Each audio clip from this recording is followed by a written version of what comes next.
আমরা সরলরেখার দ্বিতীয় ভিডিও নিয়ে চলে এলাম পার্ট 2। আমরা আগের ভিডিওতে আমরা সরলরেখার আনতি কাকে বলে বলেছি, থিটা, তার ট্যানজেন্ট মিলে নতি, সেই নতির মানটা এই y2 minus y1 by x2 minus x1 বা y1 minus y2 by x1 minus x2 এই সূত্রের সাহায্যে হচ্ছিল।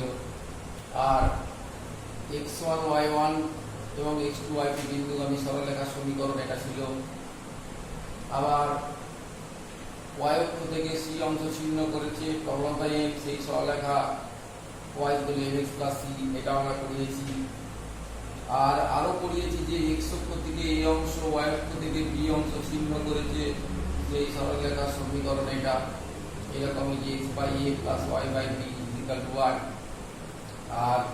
আর করিয়েছিলাম যে y minus y1 is equal to m into x minus x1, অর্থাৎ যে সরলরেখার প্রবণতা m এবং x1 y1 বিন্দু দিয়ে যায় তার সমীকরণ হচ্ছে আমার y minus y1 is equal to m into x minus x1। এখন দেখো যে m এর মানটা কি বোঝাতে পারি, tan থিটা। যদি আনতি থিটা হয় তাহলে সমীকরণ দাঁড়াচ্ছে y minus y1 is equal to m এর মানটা বসিয়ে দিলাম tan theta into x minus x1। এবারে এটাকে যদি আমরা সাজিয়ে লিখি y minus y1 is equal to sin theta by cos theta into x minus x1। আর একটু ভালো করে সাজিয়ে লিখলে আমি এটাকে আগে লিখছি x minus x1 by cos theta, এই যে x minus x1 by cos theta is equal to y minus y1 by sin theta। এই একটা সমীকরণ যেটা সিমেট্রিক্যাল আকার, অর্থাৎ কোন সরলরেখা যদি x1 y1 বিন্দু দিয়ে যায় এবং যদি সে x অক্ষে ধনাত্মক দিকের সঙ্গে থিটা কোণ করে, সেটাকে এইভাবে লেখা যায় যে x minus x1 by cos theta y minus y1 by sin theta। এটাকে বলা হবে যে প্রতিসম আকারের সমীকরণ। এইবারে একটু মজার ব্যাপার হচ্ছে কি, দেখো যদি আমরা সরলরেখা টানি তাহলে এই সরলরেখা তো এবি সরলরেখা বললাম, এর যে কোনো একটা বিন্দু সাপোজে এটা x1 y1, আর এই xy তে চলমান বিন্দু, তাহলে xy এখানে হতে পারে, এখানে হতে পারে, যে কোনো জায়গায় হতে পারে, এদিকে হতে পারে, হতে পারে। সাপোজ যদি আমি এইটা pxy বিন্দু আমি বলি, যদি এটাকে pxy আমি বিন্দু বলি, তাহলে এদের মধ্যে দূরত্বটা যদি r বলি, তাহলে এইটা ইকুয়াল টু যদি আমরা r ধরি তাহলে এই দূরত্বটা পাওয়া যাবে। ঠিক বোঝা গেল না কি বললাম? মানে x minus x1 by cos theta is equal to y minus y1 by sin theta is equal to r। আরটা কি না, ওই x1 y1 বিন্দু এবং চলমান বিন্দু xy থেকে দূরত্ব, এই আরটা এখানে r ধরলে কি করে হচ্ছে দেখো। একটু প্রমাণটা না করলে ঠিক তোমাদের বুঝতে অসুবিধা হচ্ছে, একটু বুঝে নাও না। তাহলে আমরা x এর মানটা লিখতে কি করে পাবো না, x minus x1 by cos theta is equal to যদি r ধরি, তাহলে এখান থেকে x minus x1 is equal to r cos theta, তাহলে x is equal to x1 plus r cos theta। ঠিক আছে, এই একই ভাবে আমরা y পেয়ে যাব y1 plus r sin theta এখান থেকে। তাহলে যদি এই সরলরেখাটা আঁকি, এই a বিন্দু তার স্থানাঙ্ক ছিল xy, আর একটা p বিন্দু তার স্থানাঙ্ক ছিল এত বড়টা x1 plus r cos theta, y1 plus r sin theta। এখন তুমি যে বললে এটা চলমান বিন্দু, তাহলে এটা ফিক্সড হয়ে গেল? এটা ফিক্সড তো নয়। ওই r এর মানটা যেমন যেমন হবে, r এর মানটা বেশি হলে এটা দূরে হবে, r এর মানটা কম হলে এটা হবে কাছে। কিন্তু এটা যে r, সেটা কি করে হচ্ছে দেখো, এবার দূরত্ব বার করো।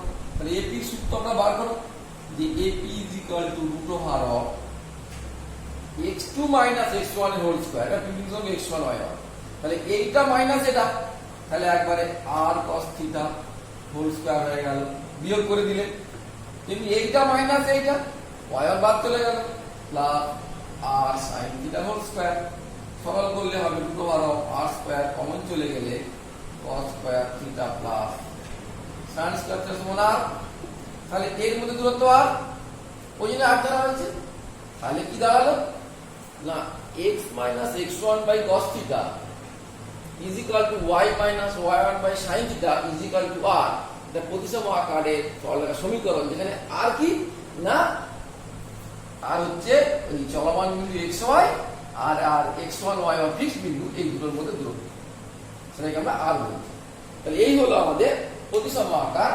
আজকে আরেকটা আমরা সূত্র শিখলাম, যে প্রতিসম আকারের সূত্র, সেই সূত্র প্রমাণ করে দিলাম। তাহলে আমি লিখি সরল সূত্রে দাঁড়ালো যে x minus x1 by cos theta is equal to y minus y1 by sin theta is equal to r। এর তাৎপর্যগুলো আমরা সব বলে দিলাম। এরপরে হচ্ছে কি অভিলম্ব আকার। কি রকম না আমরা সবগুলোই সরলরেখার সমীকরণ, যেমন কোশ্চেনে থাকবে সেরকম তোমাকে লাগাতে হবে। অভিলম্ব আকারটা কিরকম হবে দেখো, বলছি যে এটা y অক্ষ, এটা x অক্ষ, একটা সরল রেখা। আচ্ছা নামগুলো দিয়ে দিই তাহলে বোঝার সুবিধা হবে। x ড্যাশ, এটা হচ্ছে y, এটা হচ্ছে y ড্যাশ, a আর b বিন্দু ছিল। বলছে যে মূল বিন্দু থেকে এই সরল রেখার লম্ব দূরত্ব, এটাকে আমরা p বলে দিয়েছি।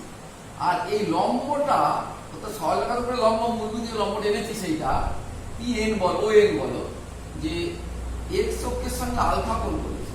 তাহলে দেয়া আছে p আর আলফা। পিটা কি না মূল বিন্দু থেকে ওই সরলরেখার লম্ব দূরত্ব, তার মানে এই কোণটা হচ্ছে 90 ডিগ্রি, এটা 90 ডিগ্রি। পিটা বলে দেয়া আছে মূল বিন্দু থেকে ওই সরলরেখার লম্ব দূরত্ব।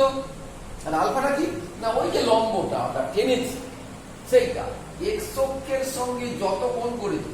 দেখো এর সঙ্গে কিন্তু নতির কোনো সম্পর্ক নেই, এটা আলফা, এটা অন্য জিনিস। যে লম্বটা x অক্ষের সঙ্গে কত কোণ করেছে সেটাকে আলফা বলছি। তুমি আলফাটা লম্বের নতি বলতে পারো, সেটা আমাদের কোনো ইম্পর্টেন্সই নয়। তাহলে এই সরলরেখার সমীকরণটা বার করতে হবে। কোন সরলরেখাটা না যে সরলরেখার মূল বিন্দু থেকে লম্ব দূরত্ব p আর লম্বটা x অক্ষের দিকের সঙ্গে আলফা কোণ করেছে। খুবই সোজা প্রমাণটা। দেখো আমাদের সমকোণী ত্রিভুজ, যে এই লেন্থটা আমি মনে করছি a, তাহলে a বাই p কত হয় বলো তো? এটা সমকোণী ত্রিভুজ তো, তাহলে সমকোণী ত্রিভুজ এটা অতিভুজ, আর এটা যে আলফা থিটা করে সমান হবে, তাহলে ভূমি। তাহলে অতিভুজ বাই ভূমি কি sec আলফা। তাহলে a ইজ ইকুয়াল টু কত p sec আলফা।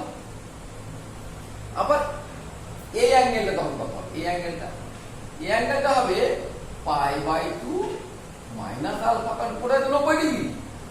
এবার এই ত্রিভুজ থেকে দেখো এটা 90 ডিগ্রি, এটা অতিভুজ। এটা আমি ধরছি বি, ও বিটাকে আমি বি ধরছি, এইটাকে আমি এ ধরছিলাম, এটাকে আমি বি ধরছি, এইটুকুটা বি। কেন ধরছি পরে আসছি। তাহলে দেখো বি বাই পি কত হবে দেখো, তাহলে একই রকম করে অতিভুজ বাই, এটা তো অতিভুজ বাই ভূমি। তাহলে বি বাই পি সমান কত sec pi by 2 minus alpha. এটা তো পাই বাই 2 মাইনাস আলফা সমান কত, অতএব b ইজ ইকুয়াল টু কত না p cosec আলফা। এইবারে দেখো সরল রেখাটা x অক্ষ থেকে a একক, তাহলে a বিন্দু ছাড়া এইটা a বিন্দু থেকে a0, এটা দিল b। তাহলে যে সরল রেখা x অক্ষ থেকে a একক, y অক্ষ থেকে b একক চিহ্ন করেছে, তার সমীকরণ কি হবে না x by a plus y by b is equal to 1। এখানে a এর মানটা কত p sec আলফা বসিয়ে দিই। তাহলে x by p sec alpha plus y by p cosec alpha is equal to 1। p দিয়ে গুণ করে দাও, আর সেকটা উঠে গেলে x cos alpha plus y sin alpha is equal to 1। তাহলে কি দাঁড়ালো না যে সরল রেখা মূল বিন্দু থেকে লম্ব দূরত্ব p এবং x অক্ষের সঙ্গে আলফা কোণ করেছে, তার সমীকরণ হচ্ছে x cos alpha plus y sin alpha is equal to p। p দিয়ে গুণ করেছে। তাহলে আমাদের আরেকটা সূত্র দাঁড়ালো যে 7 নম্বর সূত্র, যে x cos alpha plus Y sine alpha is equal to P. এবারে আমরা আসবো সরলরেখা সাধারণ সমীকরণের ক্ষেত্রে। আমি আর ওটা প্রমাণ করছি না, বলছে বি চলরাশি বিশিষ্ট একঘাত সমীকরণ। বি চলরাশি কে এক্স আর ওয়াই। বি চলরাশি বিশিষ্ট একঘাত সমীকরণ যেমন a x plus b y plus c equal to 0। A ধ্রুবক, বি ধ্রুবক, সি ধ্রুবক, ধ্রুবক, এসব চলরাশি। দুটি চলরাশি আছে এবং একঘাত। এই বি চলরাশি বিশিষ্ট একঘাত সমীকরণ হচ্ছে সরলরেখা নির্দেশ করবে। এটা মনে রাখবে, আমরা প্রমাণে আসছি না, সময় লাগবে। এবার আমরা 8 নম্বরে পেলাম যে সরলরেখার সাধারণ সমীকরণ, সরলরেখার সাধারণ সমীকরণ কি না ax plus by plus c equal to 0। এই এখানে a b c কি জ্যামিতিক তাৎপর্য আছে, অনেক তাৎপর্য আছে, পরের ভিডিওতে করব। এখন দেখো এই সাধারণ সমীকরণ থেকে যদি বলে যে y mx c আকারে লেখো বা এর প্রবণতা বার করো, কি করবে? কিছুই নয়। তাহলে একদিকে y আনতে হবে, তো তার মানে by টাল হয়ে গেল, তাহলে -ax - c এদিকে চলে গেল। তো y কে একা আনতে হবে, তাহলে y ইকুয়াল টু কত হবে? -a/bx - c/b। তাহলে এখানে y equal to mx c এর সঙ্গে তুলনা করে পাই কত? a ইকুয়াল টু কত? -a/b। তাহলে এই সরলরেখার প্রবণতা হচ্ছে -a/b। y একটা দিয়ে চিহ্ন করেছে, ওটা -c/b। এটা আমার খুব ইম্পর্টেন্ট ছিল। তার মানে অঙ্ক করতে গেলে আমাকে কি করতে হবে না, সাধারণ আকার থাকলে y গুলো mx c আকার নিয়ে গেলে কি করতে হবে না, y রেখে বাকিগুলোকে ওদিকে নিয়ে চলে যেতে হবে। নিয়ে গেলে কি হবে না, y এর সহগতি ভাগ দিতে হবে। কত ভাগ করলো না, যে y এর সহগতি একটা অঙ্ক দিই, যদি বলি যে 2x plus y 3y plus 1 equal 0, এই সরলরেখার প্রবণতা। 3y একদিকে থেকে যাবে, -2x - 1, তাহলে y equal to -2x 3x -1 3। তাহলে এই সরলরেখার প্রবণতা কত হয়ে যাবে? -2x 3। একইভাবে বলল। এইবারে এই সরলরেখাটাকে যদি আমাদের যে এরকম করতে হয় যে x/a plus y/b equal to 1 আকারে সাজাতে হয়, তাহলে দেখো তাহলে ax plus by equal to -c। এখানে এক আনতে হবে, এই যে তাহলে আমি -1 দিয়ে -c দিয়ে ভাগ করে দিলাম। তাহলে ax by -c plus by by -c equal to 1, বা x by -c/a plus y by -c/b equal to 1। তাহলে এইটা হলো x অক্ষের চিহ্ন অংশ, এটা y অক্ষের চিহ্ন অংশ। তাহলে অঙ্কটা করতে গেলে কি করতে হবে না, ধ্রুবক পদ থেকে ওদিকে নিয়ে যেতে হবে। তো ধ্রুবক পদটা ওদিকে নিয়ে চলে গেলে কি হবে, এখানে একটা ধ্রুবক পদ আছে, সেটা দিয়ে ভাগ করে দিতে হবে। যেমন আগের বেলায় কি করেছিলাম, y এর সহগ দিয়ে ভাগ করতে হবে, তেমনি এখানে আমাকে কি করতে হবে, ধ্রুবক দিয়ে ভাগ করতে হবে। এখানে খুব ইম্পর্টেন্ট একটা কোশ্চেন আছে, যে এরকম কোশ্চেন যে 2x plus 3y equal to 0। এটা নিশ্চয়ই জানো যে 0 0 দিয়ে সিদ্ধ করছে না, অর্থাৎ মূলবিন্দু দিয়ে যাবে। এটাকে কি এইভাবে আকারে লেখা যাবে না? যাবে না, কারণ এখানে 0 দিয়ে ভাগ করে দিলে অনির্ণয় হয়ে যাবে। তাহলে মূলবিন্দুগামী যদি সরলরেখা হয়, সেটাকে x/a plus y/b equal to 1 আকারে কিন্তু আমার লেখা যাবে না। এটা কিন্তু আমাদের খেয়াল রাখতে হবে। যদি মূলবিন্দুগামী সরলরেখা হয় তাহলে কিন্তু এভাবে করা যাবে না। এবারে আমাদের দেখো বলছে a1x plus b1y plus c1 সমান 0, আর একটা হচ্ছে a2x plus b2y plus c2 equal to 0। এই দুটো সরলরেখা ছেদবিন্দুগামী যে কোনো সরলরেখার সমীকরণ আমরা কি করে বার করব বলছে। আর প্রমাণে আসছে না, বলছে যে প্রথমটা প্লাস ল্যামডা ইনটু দ্বিতীয়টা সমান 0। প্রথমটা মানে এটা কত, এই যে a1x plus b1y plus c1, আর এখানে a2x plus b2y plus c2 equal to 0। প্রথমটা প্লাস ল্যামডা ইনটু দ্বিতীয়টা ইকুয়াল টু 0। তাহলে ল্যামডাটা কি, এটা ধ্রুবক, এটা কেউ ধরতে পারবে। এই ধ্রুবকটা কি হবে না, প্রশ্নে প্রদত্ত অন্য শর্ত থেকে পাওয়া যাবে। কি রকম না বলতে হয়তো 0 0 বিন্দুগামী, কি আরো অনেক কন্ডিশন বলবে, 5-6 বিন্দুগামী বা আর অনেক কিছু আসতে পারে, পরবর্তী ক্ষেত্রে আমরা আসবো। তাহলে এই দুটো সরলরেখার ছেদবিন্দুগামী যে কোনো সরলরেখা সমীকরণ, মনে করি একটা সরলরেখা দিয়ে আছে, এর সমীকরণ হচ্ছে a1x plus b1y plus c1 সমান 0। আর সমীকরণ দিয়ে আছে যে এর সমীকরণ দিয়ে আছে a2x plus b2y plus c2 0। মান দেওয়া আছে, সাপোজ মান দেওয়া আছে। এবারে এই ছেদবিন্দুতে অসংখ্য সরলরেখা হবে, এটা হতে পারে, আরো হতে পারে, আরো হতে পারে। সবেরই সমীকরণ হচ্ছে এটা। ওই ল্যামডার যেমন যেমন মান হবে তেমন তেমন হবে। কোনো ল্যামডার মানের জন্য হবে এটা পাওয়া গেল, আবার কোনো ল্যামডার মান অন্য জন্য হয়তো মুখ পাওয়া গেল। যেমন অঙ্কে থাকবে সেই অঙ্কের শর্ত থেকে পাওয়া যাবে। তার মানে আমাদের 9 নম্বরটা হলো যে এই a1x plus b1y plus c1 0 আর a2x plus b2y plus c2 0 সরলরেখার ছেদবিন্দুগামী যে কোনো সরলরেখার সমীকরণ কি হবে না, ওই প্রথমটা প্লাস ল্যামডা ইনটু দ্বিতীয়টা সমান 0। এই যে বললাম তাই। এবারে আমাদের হয়ে গেল।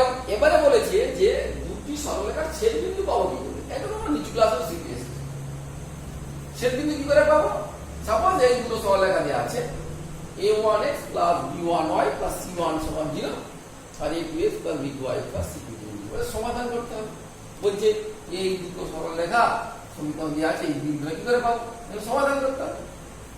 সমাধান করার জন্য তোমরা অপনয়ন, তুলনামূলক, পরিবর্তিত অনেক রকম পদ্ধতি করতে পারো, কিন্তু আমি যেমন তোমাদের বর্জবিধান শিখিয়েছিলাম বলে দিই কিরকম।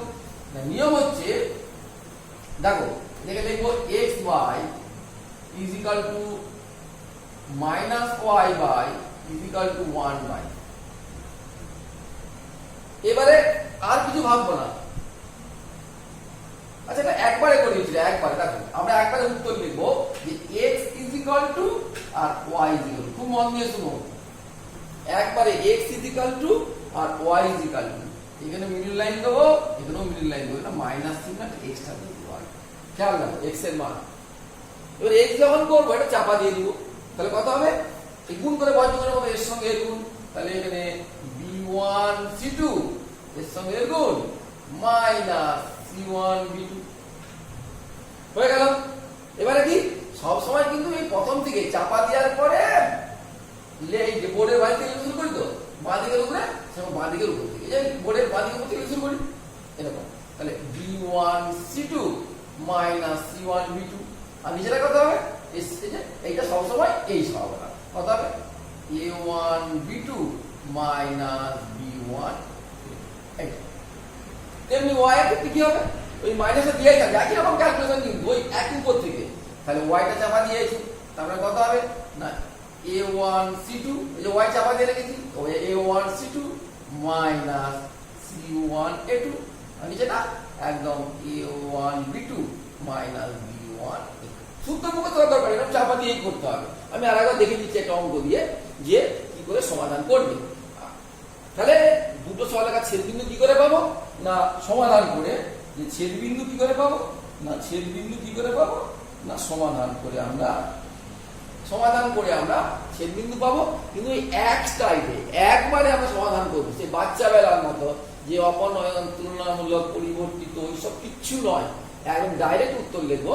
আমি একটা অঙ্ক করে দেখাচ্ছি, দেখো কিরকম উত্তরটা। দেখো বলছে x plus y is equal to 2 আর 2x minus 3y is equal to minus 1। সমাধান করতে বলেছে, একদম ডাইরেক্ট সমাধান করবো কি করে দেখো, সাজিয়ে লিখছি x plus y minus 2 is equal to 0, 2x minus 3y plus 1 is equal to 0। এবারে আমরা কি লিখবো বলেছি যে x ইজ ইকুয়াল টু আর y ইজ ইকুয়াল টু, এখানে শুধু লাইন, মাইনাস দিয়ে শুধু লাইন। এবারে x টা চাপা দিয়ে দিলাম, এর সঙ্গে এর গুণ কত, y এর সহগ 1, 1 ইনটু 1 মানে 1 মাইনাস এর সঙ্গে এর গুণ প্লাস 6 হলো। এবারে নিচেটা তো এর সঙ্গে এর গুণ, দ্বিতীয় সঙ্গে তাহলে মাইনাস 3 মাইনাস 2 আর এটাও তো তাই হবে। উপরেরটা কত হবে, y চাপা দিয়েছে তাহলে 1 আবার এর সঙ্গে এর গুণ কত হবে -4 না এটা কি হল এর সঙ্গে এর গুণ 1 মাইনাস আর ব্র্যাকেটে -4 আর নিচেটা কত হবে 1 মাইনাস আর -4 নিচেটা কত হবে না -3 -2 তাহলে কত দাঁড়ালো এখানটায় না -5 বাই -5 ইকুয়াল টু 1 আর এর কথা হলো মাইনাস এর কথা বেরিয়েছে আমার তাহলে 5 বাই -5 সমান 1 অতএব x equal to 1 y equal to 1 তাহলে যদি বলে এই দুটো সরলরেখার ছেদবিন্দু স্থানাঙ্ক কত না 1 1 সমাধান করে এক চান্সে সমাধান করতে হবে ওই তুলনামূলক বা অপনয়ন পদ্ধতি করা চলবে না এইবার তোমাকে বললো লাস্ট টপিকস এই ভিডিওর লাস্ট টপিকস বোঝানোর জন্য বলছে যে তিনটে সরলরেখা দেওয়া আছে 1 নম্বর 2 নম্বর 3 নম্বর তিনটে সরলরেখা সমবিন্দু কিনা চিন্তা করো মানে এরকম হবে কিনা সমবিন্দু যেমন নিশ্চয়ই তিন বা তার বেশি সরলরেখা যদি একটা বিন্দুতে ছেদ করে তাকে আমাদের সমবিন্দু করতে হবে তাহলে দুটো পদ্ধতি আছে কিরকম 1 আর 2 এর সমাধান করবে আবার 2 আর 3 এর সমাধান করবে যদি একই দেখা যায় তাহলে সমবিন্দু এটা একটা পদ্ধতি আর তা না হলে কি করবে না 1 2 সমাধান করে যেমন করে শিখলাম 1 2 সমাধান করার পর যে বিন্দু বেরোবে যেমন এখানে 1 বেরিয়েছিল আগে সেই বিন্দুটা এইখানে বসিয়ে দেবো এই সমীকরণে বসিয়ে দেবো সিদ্ধ করে মানে সিদ্ধ করা মানে বাদিক সমান ডান দিক যদি হয় তাহলে তিন বিন্দু সমরেখ আর সিদ্ধ যদি না করে তাহলে তারা সমরেখ নয় এই সব সূত্রগুলো আমাদের মোটামুটি অঙ্ক করায় কাজে লাগবে আমাদের আগের যে ভিডিওটা করেছিলাম তার সঙ্গে এইগুলো যোগ করতে হবে যোগ করলে আশা করি এই চ্যাপ্টারের সমস্ত অঙ্কগুলো তোমরা করতে পারবে আর তোমরা জানো আমি 23 মিনিটের বেশি ভিডিও করি না ভিডিওটা প্রায় 21-22 মিনিট হয়ে গেল সুতরাং আর নয় এবার অঙ্কগুলো করবে এই চ্যাপ্টারের সমস্ত অঙ্কগুলো করতে পারবে আশা করি এই থিওরিগুলো করলে এরপরে যদি অঙ্কগুলো করতে হয় তার জন্য আলাদা ভিডিও করতে হবে অঙ্কগুলো তোমার বাড়িতে করো না করতে পারলে আমাকে হোয়াটসঅ্যাপে জানাও তোমার এই যে ইউটিউবে কমেন্ট বক্সে জানাও তারপরে আবার ভিডিও করবো অনলাইনে আমার দেখা যাবে অঙ্কগুলো হচ্ছে কিনা থ্যাংক ইউ ভালো